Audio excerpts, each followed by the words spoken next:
Hello friends, कैसे हो आप लोग? बहुत बढ़िया ना। तो आज का जो चैप्टर है 11th क्लास का पहला चैप्टर है फिजिकल वर्ल्ड। ठीक है, तो हम लोग आज पढ़ेंगे फिजिकल वर्ल्ड के बारे में। अच्छा, इससे रिलेटेड मैं कुछ चीज़ें आपको बता देता हूँ। ये जो चैप्टर है किसी भी एंट्रेंस एग्जाम में नहीं आने वाला। ठीक है, आपके मोस्टली बोर्ड एग्जाम में भी इसका कोई क्वेश्चन नहीं पूछा जाता है। शायद ही 1 या 2 क्वेश्चन दे दिया जाए, लेकिन बहुत रेयर केसेस में। ठीक है, ये चैप्टर फिर भी हम लोग पढ़ेंगे फिजिक्स में इंटरेस्ट लाने के लिए। ठीक है, फिजिक्स क्या करता है, फिजिक्स क्या होती है, साइंस क्या होता है। ठीक है, हमारे जो है आसपास फिजिक्स का क्या यूज है। ठीक है, टेक्नोलॉजी से क्या रिलेशन है, फिजिक्स का किसी और ब्रांच से क्या रिलेशन है। तो इन सभी चीज़ों को पढ़ेंगे हम लोग इस फिजिकल वर्ल्ड चैप्टर में। ठीक है, अच्छा, शुरुआत के जो 3-4 चैप्टर हैं ये बहुत इंपॉर्टेंट है आपके लिए। ठीक है, तो इनको प्लीज ध्यान से समझना है। ठीक, अच्छे से समझना है। तो आइए आज का चैप्टर जो है स्टार्ट करते हैं। Physical world.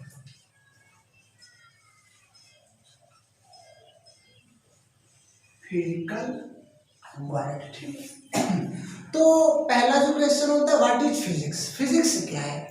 तो फिजिक्स क्या होती है इसको जानने से पहले हम लोग समझते हैं कि साइंस क्या है ना। साइंस क्या होता है? तो साइंस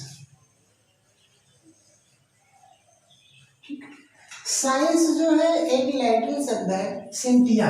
किससे बना है? सिंटिया से। ये एक लैटिन शब्द होता है। इसका मतलब क्या होता है? To know. To no.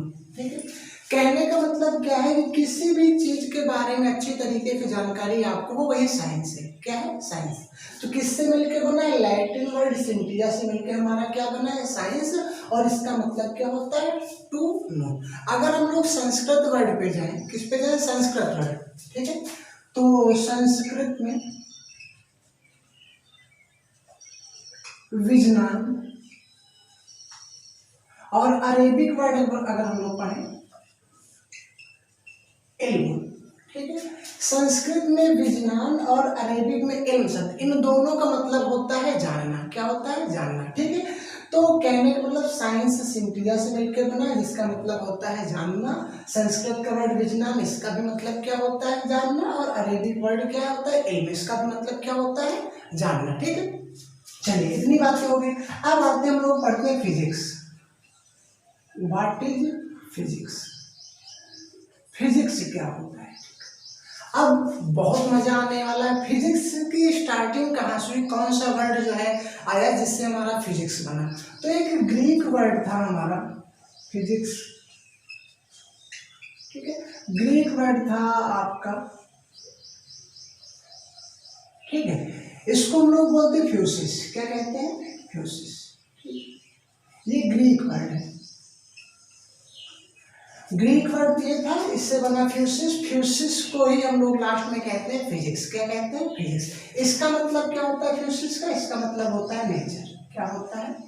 Nature. ठीक है, तो पहले टाइम में जो है फिजिक्स को, भौतिक विज्ञान को, ठीक है, नेचुरल साइंस भी कहा जाता था। प्राकृतिक विज्ञान इसको कहा जाता था। मतलब कि फिजिक्स क्या है? जितनी भी चीजें हमारे पास पड़ोस में होती हैं, ठीक है, वो सभी क्या है? फिजिक्स है।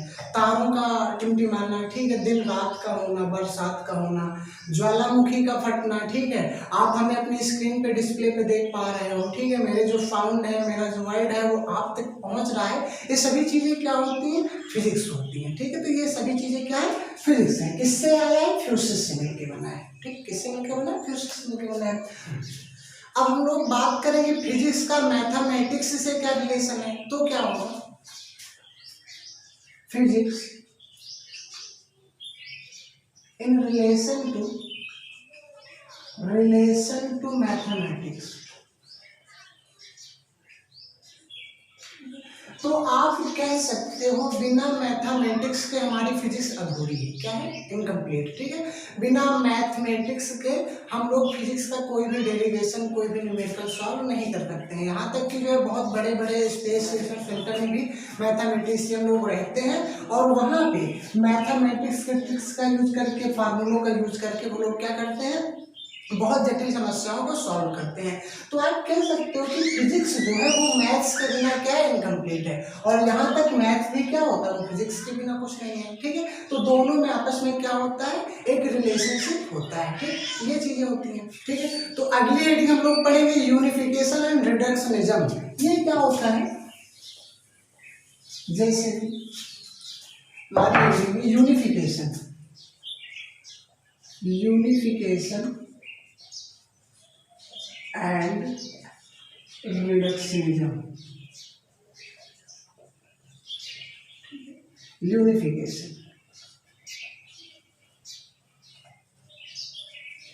यूनिफिकेशन का मतलब क्या होता है, जैसे कि बहुत सारे फिनोमिना हमारे नेचर में होते रहते हैं, बहुत सारी घटनाएं होती रहती हैं, उन सभी घटनाओं को किसी एक लॉ से संबंधित कर दिया जाए, किसी एक पार्टिकुलर लॉ से या फिर एक्टिविटी से संबंधित कर दिया जाए, तो वही हमारा क्या कहलाता है, यूनिफिकेशन। जैसे कोई स्कूल है, उसमें अलग अलग क्लासेस होती हैं, सभी क्लासेस मिलकर के क्या बनाती है, कि स्कूल से रिलेटेड होते हैं, तो वो स्कूल हमारा क्या हो जाएगा, यूनिफिकेशन हो जाएगा, जैसे हम लोग समझते हैं।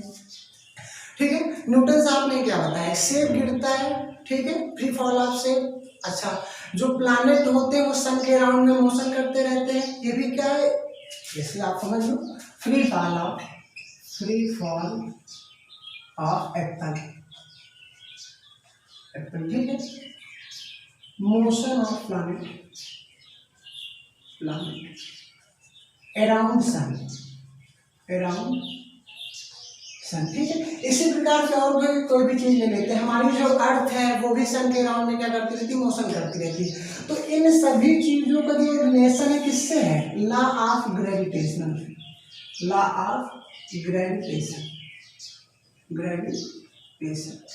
मतलब कोई एक पार्टिकुलर लॉ बना दिया जाए जिससे आप क्या कर सको, दो या दो से बहुत सारी चीजों को एक्सप्लेन कर सकते हो, उन फिनोमिना को आप बता सकते हो, वो हमारा क्या कहलाता है, यूनिफिकेशन कहलाता है। ठीक है, तो यूनिफिकेशन होता है, रिडक्शन। अच्छा, इसी के साथ साथ जैसे कि सबसे पहले द ग्रेट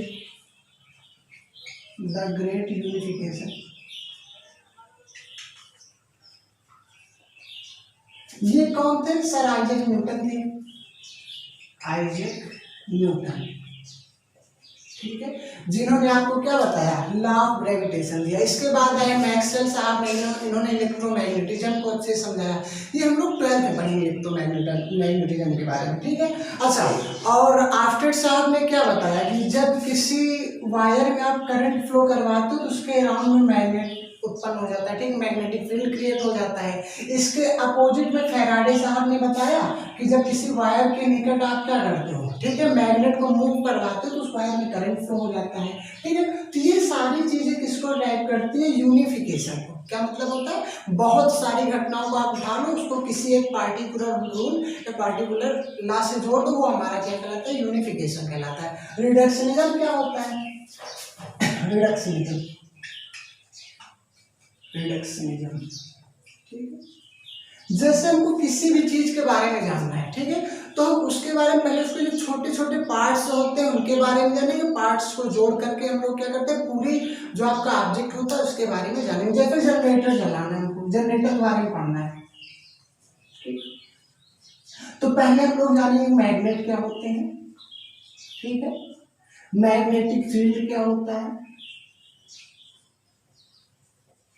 और यहाँ पे जो है स्पीड क्या होते हैं, ब्रशेस क्या होती हैं, इन सब चीजों के बारे में आप जानोगे। इनके जो जनरेटर के छोटे छोटे पार्ट्स हैं इनको जानोगे तो यही हमारा क्या कहलाता है, रिडक्शनिज्म कहलाता है। ठीक है, किसी भी चीज के बारे में आपको जानना है तो सबसे पहले आप उसके छोटे छोटे पार्ट्स को कलेक्ट करो, उनके बारे में नॉलेज इकट्ठा करो और उन सभी को जोड़ करके आप कोई बड़ी चीज डिस्कवर करो। ठीक है, तो ये हमारा क्या कहलाता है, रिडक्शनिज्म कहलाता है। अब हम लोग देखेंगे ब्रांचेज ऑफ फिजिक्स के बारे में, फिजिक्स की कितनी ब्रांचेज होती हैं। ठीक है, तो आइए देखते हैं ब्रांचेज ऑफ फिजिक्स।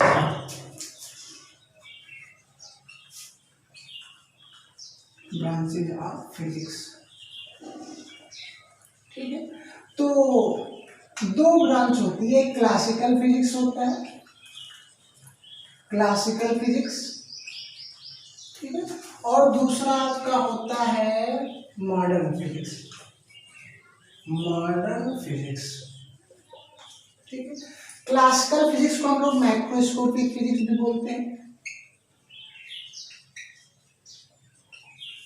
क्लासिकल का मतलब क्या होता है? ऐसी फिजिक्स जिसको बहुत पुराने समय से पढ़ रहे हैं, ठीक है, जिसमें हम लोग बड़े बड़े ऑब्जेक्ट के बारे में पढ़ते हैं, ठीक है। जैसे इसके अंतर्गत कौन कौन से चैप्टर आते हैं? मैकेनिक्स हो गया आपका, मैकेनिक्स हो गया। सेकंड क्या होता है? थर्मोडायनेमिक्स हो गया,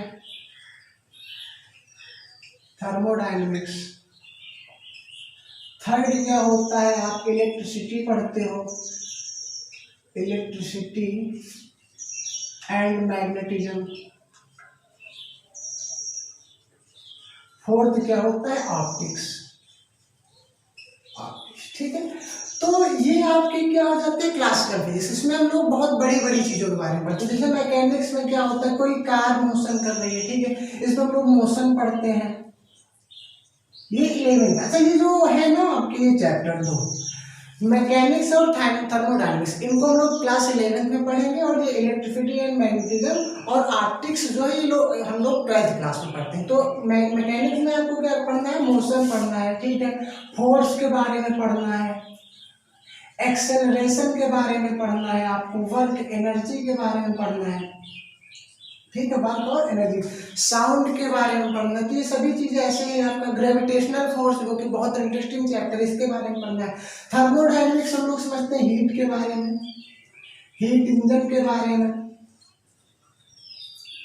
रेफ्रिजरेटर के बारे में, ठीक है। तो इन सभी चीजों को हम लोग किसमें पढ़ते हैं? थर्मोडायनेमिक्स में पढ़ते हैं। इलेक्ट्रिसिटी में हम लोग पढ़ते हैं चार्ज के बारे में, ठीक है, करंट के बारे में, रजिस्टर के बारे में और मैग्नेट के बारे में, इलेक्ट्रोमैग्नेटिक वेव के बारे में। तो इन सभी चीजों को हम लोग किसमें पढ़ते हैं? इलेक्ट्रिसिटी एंड मैग्नेटिज्म में। ऑप्टिक्स में आप क्या पढ़ोगे? ऑप्टिक्स में हमको पढ़ना है रिफ्लेक्शन, रिफ्रैक्शन। आप केवल समझोगे आपको पढ़ना क्या है, ठीक है, ताकि आपको इंटरेस्ट ला जाए फिजिक्स में, बस इतना करना है। रिफ्लेक्शन, रिफ्रैक्शन हो गया, यहाँ पे प्रिज्म हो गया, लेंस हो गया, ठीक है, इंटरफेरेंस, डिफ्रैक्शन, इन सभी चीजों को लोग इसमें पढ़ते हैं ऑप्टिक्स के बारे में। तो ये क्लासिकल फिजिक्स हो गई। क्लासिकल फिजिक्स मतलब जिनको हम लोग बहुत पहले से पढ़ते आ रहे हैं, ठीक। मॉडर्न फिजिक्स में क्या हो गया? क्वांटम फिजिक्स आता है आपका, quantum physics, atomic physics, atomic physics, nuclear physics. ये मॉडर्न फिजिक्स इसलिए कहा जाता है क्योंकि ये अभी रिसेंटली में बना है, मतलब कि इसको हम लोग आगे समझे हैं, ठीक। माइक्रोस्कोपिक इसको कहते हैं, माइक्रोस्कोपिक, स्कोपिक कहने का मतलब कि इसमें हम लोग बहुत छोटे छोटे एटम के बारे में पढ़ते हैं, इलेक्ट्रॉन प्रोटॉन के बारे में पढ़ते हैं, क्वांटम थ्योरी क्या होती है, एटम्स क्या क्या होते हैं, न्यूक्लियर क्या क्या होता है, इसमें हमको न्यूक्लियर फ्यूजन के बारे में पढ़ना है, ठीक है। तो ये सभी आपका क्या हो जाता है? मॉडर्न फिजिक्स हो जाता है। तो ये हमारी क्या थी? Branches of physics. हम पढ़ते हैं नेचर ऑफ फिजिकल लॉज, ठीक है। तो nature of physical laws, nature of physical laws क्या होता है? Nature of physical laws, physical laws पहला क्या होता है? Mechanical energy conservation, mechanical energy conservation. इसका मतलब क्या होगा? ठीक है, इसका मतलब ये होता है कि काइनेटिक एनर्जी और पोटेंशियल एनर्जी का सम क्या होता है? हमेशा क्या होता है? वो कांस्टेंट होता है। ये हम लोग 11th में ही पढ़ेंगे। काइनेटिक एनर्जी हो गया और पोटेंशियल एनर्जी का जो सम होता है वो क्या होता है? कांस्टेंट होता है, कांस्टेंट होता है। तो ये जो हो गया मैकेनिकल एनर्जी कंजर्वेशन। सेकेंड क्या होता है? एनर्जी कंजर्वेशन, एनर्जी कंजर्वेशन, ठीक है। हमने पढ़ रखा है कि एनर्जी को ना तो क्रिएट किया जा सकता है और ना ही क्या किया जा सकता है? डिस्ट्रॉय किया जा सकता है, बल्कि एक फॉर्म से दूसरे फॉर्म में इसको क्या कर सकते हैं? कन्वर्ट कर सकते हैं। तो ये हो जाता है energy conservation. Third, mass conservation, mass conservation, ठीक ठीक है। आप मास को भी नहीं मतलब इसको भी जो है आप डिस्ट्रॉय नहीं कर सकते हो, ठीक है। किसने बताया, आइंस्टीन साहब ने एक फार्मूला दे दिया, E बराबर डेल्टा mc स्क्वायर, ठीक है। तो मास को हम लोग किसमें चेंज कर सकते हैं, एनर्जी में चेंज कर सकते हैं, और एनर्जी को किसमें चेंज कर सकते हैं, मास में चेंज कर सकते हैं। कहने मतलब हमारा जो मास है वो भी कंजर्व होता है, ठीक। 12th में हम लोग पढ़ेंगे इसके बारे में। 4th क्या होता है, चार्ज कंजर्वेशन। चार्ज कंजर्वेशन इसका मतलब क्या होता है, जैसे आप क्या करते हो, अपने पेन को बाल पे रगड़ते हो, ठीक है। पेन को अगर हम बाल पे रगड़ेंगे, इससे रगड़ते हैं, तो इसका जो इलेक्ट्रॉन होता है वो कहाँ पे रहता है, हमारे पेन में आ जाता है, ठीक है। इलेक्ट्रॉन खत्म नहीं होता है, इलेक्ट्रॉन जो है वो खत्म नहीं होता, कहाँ पे आ जाता है, पेन पे आ जाता है। तो ये हमारा क्या कहलाएगा, चार्ज कंजर्वेशन कहलाता है। 5th क्या होता है, linear momentum conservation. Linear momentum conservation, इसमें क्या होता है, हमारा जो लीनियर मोमेंटम होता है वो भी क्या होता है, अगर कोई एक्सटर्नल फोर्स नहीं लग रहा है तो लीनियर मोमेंटम आपका क्या रहेगा, वो कंजर्व रहेगा। इसी प्रकार से एंगुलर मोमेंटम कंजर्वेशन होता है। तो ये हमारे क्या होते हैं, कुछ फिजिकल लॉज होते हैं, ठीक है, जिनको हम लोग कुछ को 11 में पढ़ेंगे और कुछ को किस में पढ़ेंगे, 12th में पढ़ेंगे, ठीक। अब हम लोग बात करते हैं फिजिक्स का टेक्नोलॉजी से क्या रिलेशन है, ठीक है। तो अगला जो हेडिंग होगा आपका नेक्स्ट वो होगा physics in relation to technology, ठीक है। तो हाइड्रो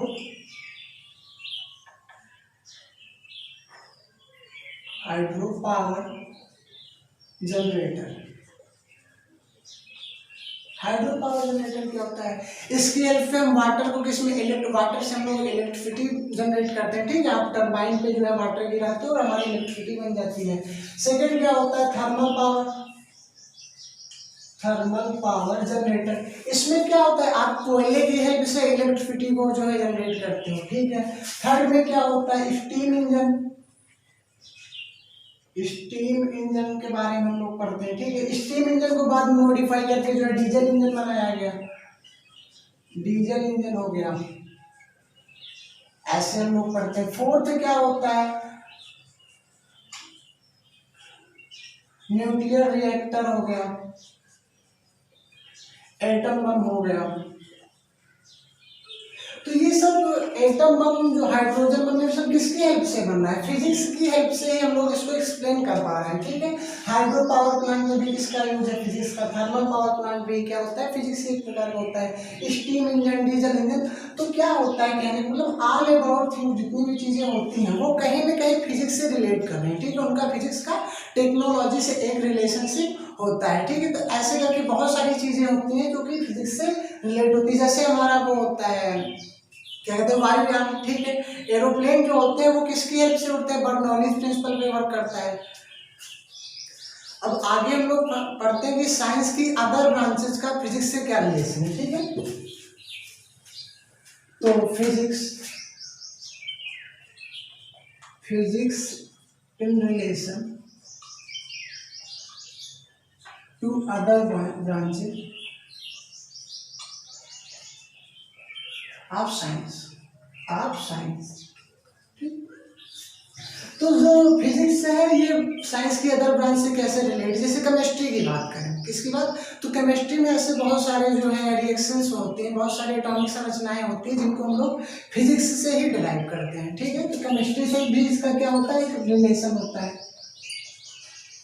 बायोलॉजिकल साइंस के बारे में अगर हम लोग बात करें,